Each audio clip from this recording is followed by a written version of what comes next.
मीशान निर्वाणरूपं विभुं व्यापकं ब्रह्मवेदस्वरूपं निजं निर्गुणं निर्विकल्पं निरीहं चिराकाशमाकाशवासं भजेऽहम्।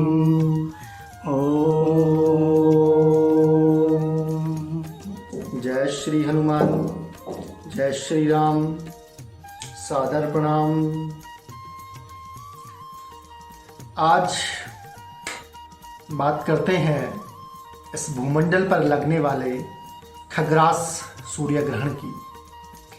यह खग्रास सूर्य ग्रहण आषाढ़ कृष्ण अमावस्या रविवार दिनांक 21 जून 2020 को भारत में दिखाई देगा। यह सूर्य ग्रहण आषाढ़ कृष्ण अमावस्या रविवार दिनांक 21 जून 2020 को मृगशिरा नक्षत्र व मिथुन राशिगत चंद्रमा में घटित होगा। सूर्य ग्रहण के सूतक के संदर्भ में यह कहा जाता है कि सूर्य ग्रहण का सूतक 12 घंटे पूर्व से लग जाता है अथवा इसका सूतक रात्रि 10 बजे से प्रारंभ होगा। ग्रहण के समय के बारे में बात करें तो यह सुबह 9:16 से आरंभ होकर अपनी विभिन्न स्थितियों से गुजरते हुए और दोपहर 3:05 पर यह समाप्त होगा।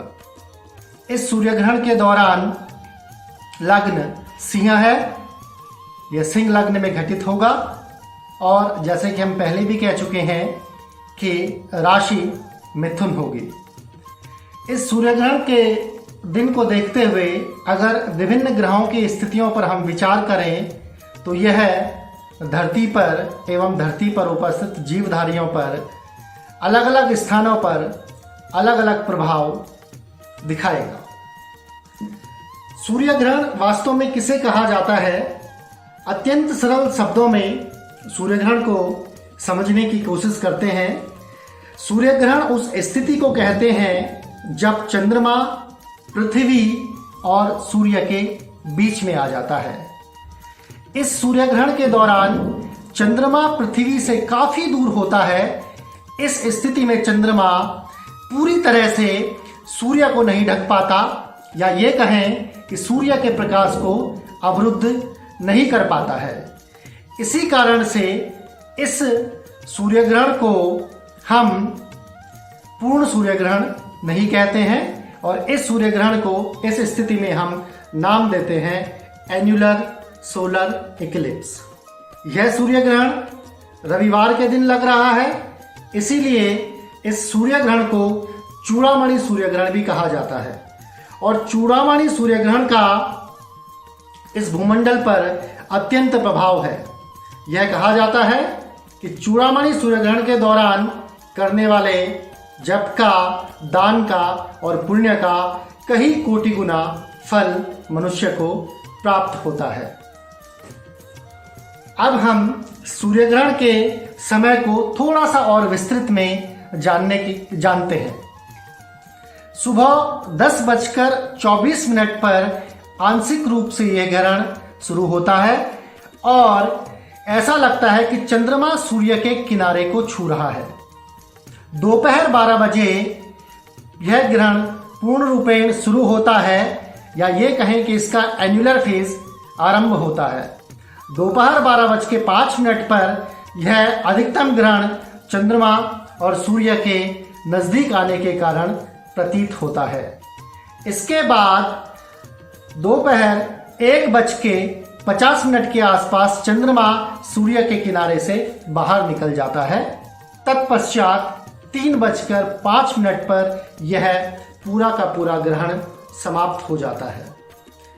सूर्य ग्रहण के महत्व को थोड़ा सा समझ लेते हैं और यह भी जानने का प्रयास करते हैं कि वास्तव में यह सूर्य ग्रहण पौराणिक रूप से किस प्रकार से परिभाषित किया गया है और कौन सी ऐसी घटना है जिसे कि ग्रहण के रूप में देखा गया था।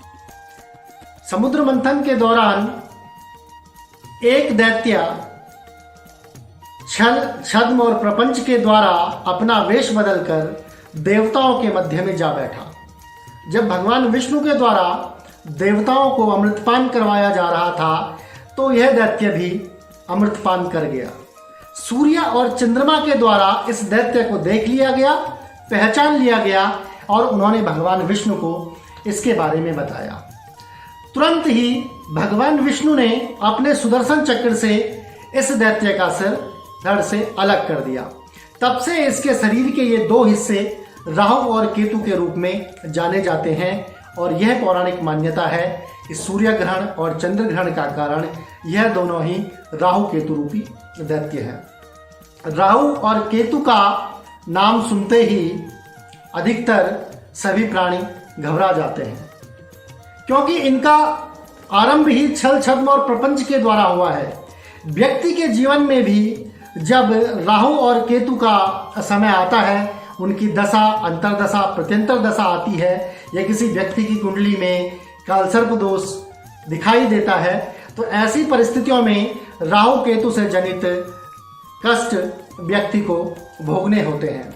इसीलिए इस सूर्य ग्रहण का एक विशेष महत्व यह भी है, या इसका एक बहुत बड़ा फायदा यह भी उठाया जा सकता है कि जिन व्यक्तियों की जन्म कुंडली में या जिन व्यक्तियों को राहु केतु के द्वारा समस्याओं का सामना करना पड़ रहा है, जिन व्यक्तियों को यह लग रहा है कि वे निर्णय ले रहे हैं लेकिन उनके द्वारा लिए जाने वाले निर्णयों से उन्हें फायदा नहीं हो रहा है और वह उल्टे सुल्टे निर्णय लेकर अपने जीवन को, अपने धन को और अपने शारीरिक स्वास्थ्य को कष्ट में डाल रहे हैं, तो उनके लिए ग्रहण का यह समय सुबह 9:15 बजे से लेकर दोपहर 3 बजे तक का जप हेतु अत्यंत उत्तम है। इस अवधि में राहु, केतु और कालसर्प के जप करने से आपकी कुंडली का कालसर्प दोष, राहु जनित दोष और केतु जनित दोष समाप्त हो जाएगा और आप स्वयं महसूस करेंगे कि धीरे धीरे आपको आपके सकारात्मक अन्य ग्रहों का फायदा मिलने लगा है। और राहु केतु के कारण एक ग्रहण जो आपकी कुंडली में बन गया था या किसी भी जीवधारी की कुंडली में बन गया था, वह ग्रहण धीरे धीरे समाप्त होता जा रहा है।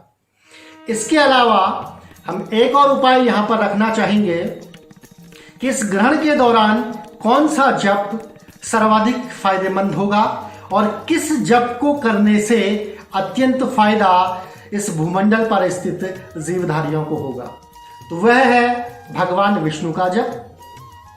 अगर आप इस ग्रहण के दौरान भगवान विष्णु के मंत्र का जप करते हैं तो भगवान विष्णु की परम कृपा से आपके जीवन के सभी कष्ट दूर हो जाएंगे। इसी के साथ, क्योंकि ये सूर्य से जुड़ा हुआ ग्रहण है, तो हम जरूर चाहेंगे कि इस दिन का आरंभ आप आदित्य हृदय स्त्रोत से करें। आदित्य हृदय स्त्रोत से इस दिन का आरंभ करने के बाद इस ग्रहण की अवधि में आप भगवान विष्णु का जप करें, आप गायत्री मंत्र का जप करें, आप महामृत्युंजय मंत्र का जप करें। और इन सब के अलावा अगर आप यह नहीं भी कर पा रहे हैं, आप केवल इस ग्रहण की अवधि में ओम का उच्चारण करें। लगातार अनवरत रूप से इस समयावधि में ओम का जप करते रहें, तो इससे भी आपको अत्यंत फायदा होगा। क्योंकि ओम वह शब्द है जो इस ब्रह्मांड की कुंजी है। आप यह समझिए कि इस ब्रह्मांड की समस्त शक्तियों को जागृत करने के लिए ओम एक पासवर्ड है।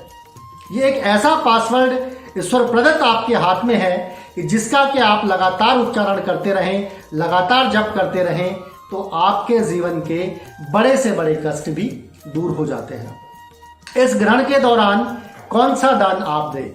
इस ग्रहण के दौरान राहु से संबंधित कोई भी दान, केतु से संबंधित कोई भी दान, सूर्य से संबंधित कोई भी दान आपको अत्यंत फायदा देगा। यह ग्रहण के कारण स्पष्ट हो रहा है।